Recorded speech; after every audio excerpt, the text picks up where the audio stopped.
नमस्कार मैं हूं डिम्पी कालरा, मेरे साथ मेरे सहयोगी रजत हैं और आज हम शेयर बाजार लाइव के कार्यक्रम की शुरुआत कर रहे हैं और ये देखते हुए कि जो आज के संकेत हैं वो बिल्कुल सुस्त हैं, बिल्कुल ठंडे हैं।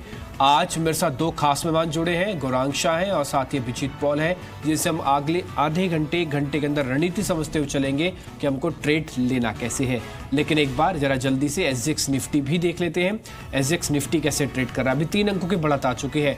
आपको सुबह ध्यान होगा 7 बजे करीब 11 अंकों की गिरावट के साथ था, अभी करीब 10,000 के ऊपर टिका हुआ और 3 अंकों की बढ़त आ चुकी है। इसके पीछे 2 बड़ी वजह हैं। पहला, एक तो अंतर्राष्ट्रीय संकेत और दूसरा डोमेस्टिक अपने कारण। तो अंतर्राष्ट्रीय संकेत पहले रजत से समझ लेते हैं, डोमेस्टिक कारण हम आपके सामने रखेंगे। 2 मेहमान तो हैं ही, आगे बढ़ेंगे इसी तरीके से। रजत बताएं अंतर्राष्ट्रीय संकेत। जैसे आपने बोला कि एसजीएक्स निफ्टी में हल्की बढ़त देखने को मिल रही है, लेकिन जब शुरुआत हुई थी तो काफी कमजोरी थी, उस निचले स्तर से थोड़ी रिकवरी देखने को मिल रही है। लेकिन रेस्ट ऑफ द प्ले आप देखिए, सबसे पहले एशियन मार्केट्स, ज्यादातर मार्केट्स देखेंगे आप लाल निशान में कामकाज कर रहे हैं। निके में हल्का दबाव, स्ट्रेट टाइम्स, कॉस्पी यहाँ पर हल्का दबाव है, कोई बहुत बड़ी बिकवाली किसी भी मार्केट्स पे नहीं देखने को मिल रही है। प्रॉब्लम एरिया हुआ यूएस, क्योंकि डाउ जोन्स चाहे 33 पॉइंट्स आपको बढ़त दिखा रहा हो क्लोजिंग बेसिस पे, लेकिन नैस्डैक और S&P 500 पे दबाव आता हुआ नजर आया और यूरोपियन मार्केट्स पे लगभग 1% के आसपास की गिरावट देखने को मिली थी। मुख्य वजह हैं इसमें और यूएस, नॉर्थ कोरिया, इन दोनों के बीच में फिर से तनाव बढ़ने की खबर थी। नॉर्थ कोरिया ने फिर से मिसाइलें दाग दी, फ्राइडे को एक टेस्ट किया फ्राइडे को और उसका असर देखने को मिला।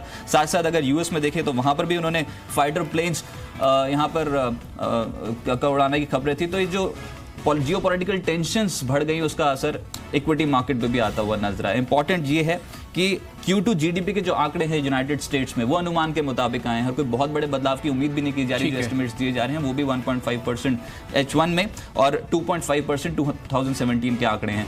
तो कोई बहुत मेजर ट्रिगर वर्ल्ड मार्केट से आज ट्रैक नहीं होंगे। घरेलू ट्रिगर्स के दम पे खासतौर से जो रिजल्ट्स आने वाले हैं उसका एक बड़ा ट्रिगर यहाँ पर साबित होगा मार्केट। ठीक है, तो यहाँ पे अमेरिका से और एशिया से जो संकेत है सब एसजीएक्स निफ्टी के अंदर ही काउंट हो रहा है। खास चिंता की बात नहीं है। हमने भी 10,000 का लेवल को होल्ड किया था, आज एसजीएक्स निफ्टी फिर से 10,000 के लेवल को दिखा रहा है। और अब फटाफट से देख लेते हैं आज का आउटलुक क्या कह रहा है। आज के आउटलुक के हिसाब से अगर आप देखेंगे मार्केट के अंदर तो आज 10,000 के ऊपर टिकने की फिर से कोशिश भर करेगा बाजार। मार्केट के पास 10,000 को टिकाना, इसके लिए थोड़ा सा समय चाहिए। 9940 बाजार के लिए आज का इंट्राडे सपोर्ट है। सुबह आज जगदीश ठक्कर भी यही कह रहे थे। तो मार्केट के लिए दूसरा अहम पड़ाव। तीसरा 24,700 बैंक निफ्टी के लिए अहम सपोर्ट की तरह काम करेगा। आज बैंक निफ्टी का रियल टेस्ट होगा, क्योंकि परसों जब क्रेडिट पॉलिसी आएगी ठीक उससे पहले आज पोजीशंस काफी तक सेटल होने के लिए होंगे सिस्टम में। अगस्त की 9900 की पुट और 10,000 की कॉल में आप कामकाज कर सकते हैं। ये बेहतर तरीका होगा अगर आप इसी कॉल में प्लस करें किसी भी गिरावट में, और किसी भी ऊंचाई पे जाते समय आप अगर कुछ पुट लेना चाहते हो तो 9900 की पुट को ले सकते हैं। निजी बैंक, कमोडिटीज, कर्ज वाली कंपनियों निवेश के मौके मिलते रहेंगे। इन तीनों सेगमेंट पे आपको ज्यादा ध्यान रखना है। ये मोटा मोटी आउटलुक है जो आपके सामने रखा। एफआईएस डीआईएस का भी काम पूछ रहा था कि एफआईएस डीआईएस का जो कामकाज है, एफआईएस इनफैक्ट अब हायर लेवल से फिर से थोड़ी बिकवाली करते हुए नजर आ रहे हैं। कुछ सीरियस हो रही है क्या बिकवाली? क्योंकि पिछली सत्रों में देखें तो एफनो में बिकवाली और कैश मार्केट में बिकवाली के आंकड़े निकल के। देखिए इस लेवल पे आके एफआईएस का जो क्वांटम होगा वो अपने आप में स्वाभाविक है, बड़ा हो ही जाएगा। अब आप 10,000 का इंडेक्स लेके कामकाज कर रहे हो, उसमें अगर 1500 करोड़ की एफआईएस की तरफ से बिकवाली या सेलिंग आ जाए तो ज्यादा चिंता की बात नहीं है। ये कैश सेगमेंट में जो इनका कामकाज हुआ है वो बेहद ही सीमित दायरे का है। ये 223 करोड़ की सिर्फ बिकवाली है एफआईएस की, और डीआईएस की तरफ से 424 करोड़ रुपए की खरीदारी आती हुई दिखी है। तो कुछ खास बड़ी बात नहीं है। जो आप इंडेक्स फ्यूचर्स की बात पूछ रहे थे उसका डाटा भी देखिए सामने। ये 1744 करोड़ के सिर्फ फ्यूचर्स को सेटल किया गया है, क्योंकि एक्सपायरी का इम्पैक्ट भी था। आप नई सीरीज के अंदर एंटर भी होके आए हैं, इसलिए इंडेक्स फ्यूचर है। अगर आप ऑप्शंस और स्टॉक्स के फ्यूचर देखेंगे उसमें बिलो एवरेज ही ट्रेड होता हुआ दिख रहा है। तो खास बड़ा मोमेंटम तो खैर नहीं लगता मार्केट के अंदर। अभिजीत पॉल मेरे साथ जुड़ चुके हैं, गौरांग शाह भी हैं। अभिजीत, जितना हमने अब तक स्टडी किया, नंबर्स के बेसिस पर आउटलुक देखा, ग्लोबल आंकड़े देखे, आज बाजार में ट्रेड कैसे होगा, कैसे करना है हमको काम?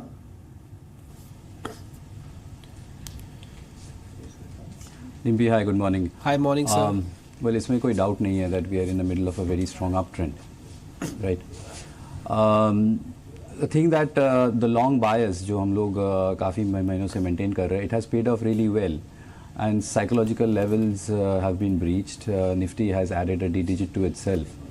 I think you know when I look into जब मैं daily, weekly, monthly charts देखता हूँ, मुझे as of कोई immediate sign of worry दिखता नहीं है on the price right now.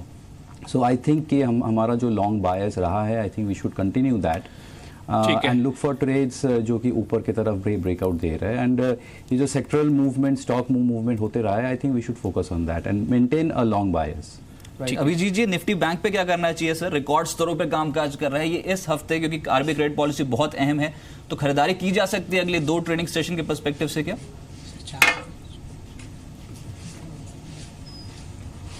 Well that's a little tough call, but एक चीज़ अच्छा है कि अगर हम लास्ट 5 to 6 वीक्स का मूवमेंट देखें from the index, I think bank Nifty ने आउट परफॉर्म किया है, and this has happened really well because कोई ना कोई लार्ज कैप बैंक निफ्टी को सपोर्ट अच्छी तरह से किया है when it's coming down, and जब एक ऊपर की तरफ लाइफ हाई की तरफ ब्रेकआउट होने को आ रहा है, I think large cap bank stocks have done fairly well. मुझे लगता है अगर मार्केट को सस्टेन करना है 10,000 के ऊपर एंड अगर और हायर अपसाइड्स ब्रीच करने हैं, then I sense that ये जो आउट परफॉर्मेंस रहा है from the bank Nifty, this is likely to continue. Keeping in mind आपका एक इवेंट है, it is likely that it can be a little volatile. If you have made profits in your long trade, हो सकता है that you will be urge to take some profits off. So keeping in mind the trigger, एक trade अभी तो नहीं बनता है, but I am keeping my long bias and I expect bank Nifty to inch high. ठीक है, long बायस दोनों में है, निफ्टी में भी शॉर्ट नहीं करेंगे अभिजीत, और बैंक निफ्टी में भी शॉर्ट नहीं करेंगे। दोनों में जो सोच है, जो व्यू है, वो तेज़ी का ही रहेगा। तेज़ी में कैसे कैलकुलेट होगा तो खैर थोड़ा बाजार के चलने पर ही पता लगेगा, लेकिन व्यू आपका पॉजिटिव होना चाहिए। आप पूजा के पास चलते हैं। एनटीपीसी एलएनटी के नतीजे आए थे, अब आपको आउटलुक निफ्टी का पता लग चुका है, लेकिन नंबर्स के बाद कैसे ट्रेड करना है ये एक बार आप समझ लेते हैं। पूजा, एनटीपीसी और एलएनटी के नतीजे कैसे रहे? जी, गुड मॉर्निंग डिम्पी। एलएनटी और एनटीपीसी के नंबर्स की अगर बात करें तो दोनों ही नंबर्स हमारे जो अनुमान था उसके मुताबिक देखने को मिले हैं। एलएनटी के नंबर्स की बात करें तो मुनाफे में 39% की बढ़त देखने को मिली है। ऑर्डर बुक भी हम जो उम्मीद कर रहे थे करीब 25,000 करोड़ के आसपास की, उससे कहीं ज़्यादा बढ़त देखने को मिली है। करीब 26 लाख करोड़ की कुल ऑर्डर बुक इस वक्त हो चुकी है, और इसमें जिससे जो अंतर्राष्ट्रीय बाजार है वहाँ से 26% का कॉन्ट्रीब्यूशन देखने को मिला है। वहीं एनटीपीसी के नंबर्स पर नजर डालें तो एबिटा के फ्रंट पर जरूर कमजोरी है, लेकिन रेवेन्यू और आय के फ्रंट पर नंबर्स हमारे उम्मीद के मुताबिक ही हैं। मुनाफे में इस बार 12% की बढ़त एनटीपीसी के नंबर्स में देखने को मिली है, और इस बार कंपनी ने कुछ कैपेसिटी एक्सपेंशन भी किया है। मैनेजमेंट की तरफ से भी जो कमेंट्रीज आ रही हैं वो पॉजिटिव हैं। और इसके अलावा एक और खबर है, एनसीटी के जरिए 15,000 करोड़ रुपए जुटाने की भी बोर्ड की मंजूरी मिल चुकी है। तो एनटीपीसी और एलएनटी दोनों के ही नतीजे अनुमान के मुताबिक। ठीक है, अनुमान के मुताबिक है एनटीपीसी के नतीजे, साथ ही एलएनटी के भी नतीजे। मेरे साथ गुरांग शाह जुड़े हैं, उनसे भी एक बार व्यू ले लेते हैं। एनटीपीसी और एलएनटी आप काफ़ी क्लोजली ट्रैक भी करते रहे गुरांग, ये नंबर्स तो जो हमारे रिसर्च एनालिस्ट है वो कह रहे हैं कि बिल्कुल ठीक ही हैं, अच्छे नंबर है उल्टा एलएनटी के। तो आपका व्यू क्या है सर? सुप्रभात डिम्पी, और सभी को सुप्रभात हमारे तरफ सर। नमस्कार। काफ़ी लंबे अरसे से एनटीपीसी पर और एलएनटी पर हमारी खरीदारी की कवायद है। हालांकि एनटीपीसी ने इतना कोई ऊपर की तरफ के दायरा नहीं दिखाया है, लेकिन उम्मीद रखता हूं कि जो कदम सरकार उठा रही ऊर्जा क्षेत्र को लेकर के, एक बेहतरीन या फिर कम से कम इन लाइन एक्सपेक्टेशन आने वाले में नतीजे आए। 185-190 का लक्ष्य हमारा एनटीपीसी पर है। एलएनटी जैसे अभी पूजा जिक्र कर रहे थे, हमारे हिसाब से तो जो चौतरफा योगदान आया है अलग अलग कारोबार से, और खास करके जो टिप्पणियां इन्होंने इनके शिप बिल्डिंग और डिफेंस की बारे में की है, मुझे लग रहा है कि इस स्टॉक को फिर से 1500-1600 जाने के लिए ज़्यादा दिक्कत नहीं होगी अगर आपका नजरिया लंबी अवधि का है तो। ठीक है, तो ग्रांग ने बुलिश व्यू रखा है एलएनटी पे, और यही ज़्यादातर ब्रोकिंग हाउसेस की रिपोर्ट्स भी कह रही हैं जो आपके सामने चल रही हैं। उन्होंने यही नोटिस किया है कि एक तो डिफेंस वाला बिजनेस, घरेलू प्रोजेक्ट में रफ्तार आएगी, वैल्यूएशन इंप्रूव होगी, यही सारी चीज़ों से 1322, 1200 के ऊपर के टारगेट, 1300, 1350 तक के टारगेट, गुरांग 1500 तक के टारगेट दे रहे हैं। तो एक चीज़ मेरे को समझ में आ गई है, नंबर्स अच्छे हैं, नंबर्स के बाद ब्रोकरेज का आउटलुक अच्छा है, ये शेयर ठीक है, ये बाजार के साथ थोड़ा स्लो हो सकता है लेकिन ये शेयर अच्छा है। यही मेरे को चाहिए था 10,000 पे खड़े होकर। मेरे को अच्छा शेयर कैसे मिलेगा ये मेरे को एलएनटी के नंबर्स देखने के बाद और आउटलुक मिलने के बाद पता लग चुका है। पूजा, आपके पास कुछ और शेयर्स भी है ना, आप उस पर क्या करना है, उन पर क्या खबर है?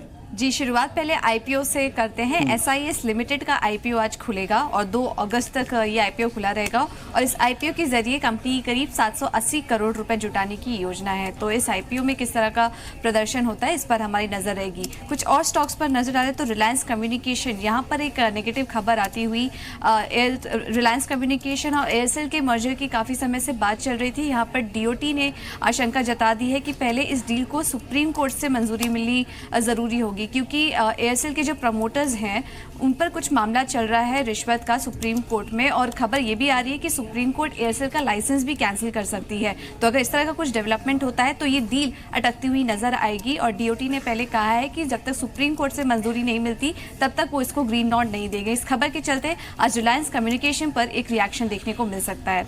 इसके अलावा ल्यूपिन, यहाँ पर खबर आई है कि पीतमपुरा इकाई की जांच पूरी हो चुकी है। ये जांच 24 से 28 जुलाई तक चली थी और इस जांच में कोई गड़बड़ी नहीं पाई गई है। इस खबर के चलते एक पॉजिटिव रिएक्शन यहाँ पर ल्यूपिन के शेयर में देखने को मिल सकता है।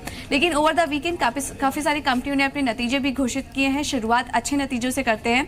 एस्ट्रा माइक्रो ने अपने नतीजे घोषित किए और कंपनी ने घाटे के मुकाबले इस बार मुनाफा पोस्ट किया है। एक्सपेंसेस में कमी आई है। एबिटा के ऑपरेशनली भी अच्छा परफॉर्मेंस इस बार देखने को मिला है और कंपनी की जो इन्वेंट्री है वहां पर भी कुछ बदलाव हुए हैं, जिसकी वजह से कंपनी ने इस बार घाटे के मुकाबले मुनाफा पोस्ट किया है। तो अच्छे नतीजे एस्ट्रा माइक्रो की तरफ से। और जीएचसीएल के नतीजे भी काफ़ी अच्छे आए हैं।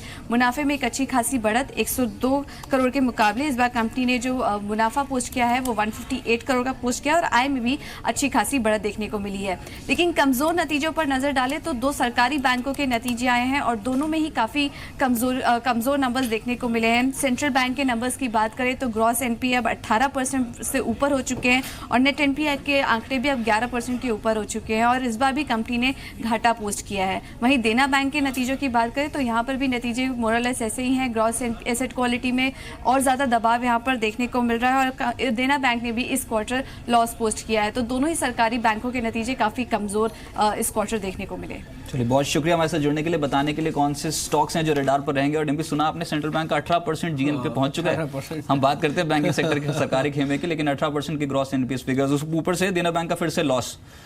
तो कुछ ना कुछ तो होगा यहाँ पर। मर्जर एक्विजिशंस के प्रबल दावेदार जो होंगे ना बैंकिंग, वो तो कहीं ना कहीं फोकस में रहेंगे ही रहेंगे। ये आपसे बात हो रही थी सर गौरांग जी, अभी यहाँ पर तो बैंकिंग सेक्टर पे भी व्यू चाहिए होगा आपसे। ये जो 2 बैंक से भी पूजा बता रही थी ना, सेंट्रल बैंक और साथ साथ देना बैंक, यहाँ पर नतीजे कुछ इतने एक्साइटिंग नहीं लग रहे हैं। ये सरकारी बैंकिंग सेक्टर पे अगर प्ले करना हो, अगर इन्वेस्टमेंट कहीं करनी हो तो कौन से बैंक्स होंगे रडार पर? और ये जो छोटे बैंक्स हैं, क्योंकि अभी ये एनपीए के मुकाबले सही प्रोविजनिंग भी नहीं कही गई, कई बैंक्स हैं जो इस सूची में अब आ गए हैं। मल्टीपल खबरें हैं, कल है क्रेडिट पॉलिसी, कैसे प्ले करना चाहिए पीएसयू बैंकिंग सेक्टर को? क्रेडिट पॉलिसी 2 तारीख को है, बुधवार को, और वहाँ पर पिछले हफ्ते आप ही के चैनल पर हम जिक्र कर रहे थे कि अगर 25 बेसिस पॉइंट की कटौती आई तो वो मार्केट में ऑलरेडी फैक्टर्ड इन है, उस पर आपको ज़्यादा रिएक्शन नहीं देखने मिलेगा। अगर 50 बेसिस पॉइंट आती है तो बाज़ार में आपको थोड़ा बहुत ऊपर की तरफ के दायरे देखने मिलेंगे, और अगर कुछ भी नहीं किया रेट में बदलाव तो जाहिर है आपको थोड़ा बहुत करेक्शन देखने मिलेगा। वो खरीदारी का बढ़िया मौका होगा। सेंट्रल बैंक ऑफ इंडिया और देना बैंक, अगर आप इन दोनों ही बैंक का इतिहास देखें तो बड़ी मायूसी होती है कि इस तरीके के नतीजे ये सब सरकारी बैंक लेकर के आ रही है। और मैं मानता हूं कि सरकार की जो सोच विचार चल रही है विलय के बारे में सरकारी बैंकों का, ऐसे आंकड़े आएंगे तो मेरे ख्याल से जल्द सरकार को कदम उठाना पड़ेगा।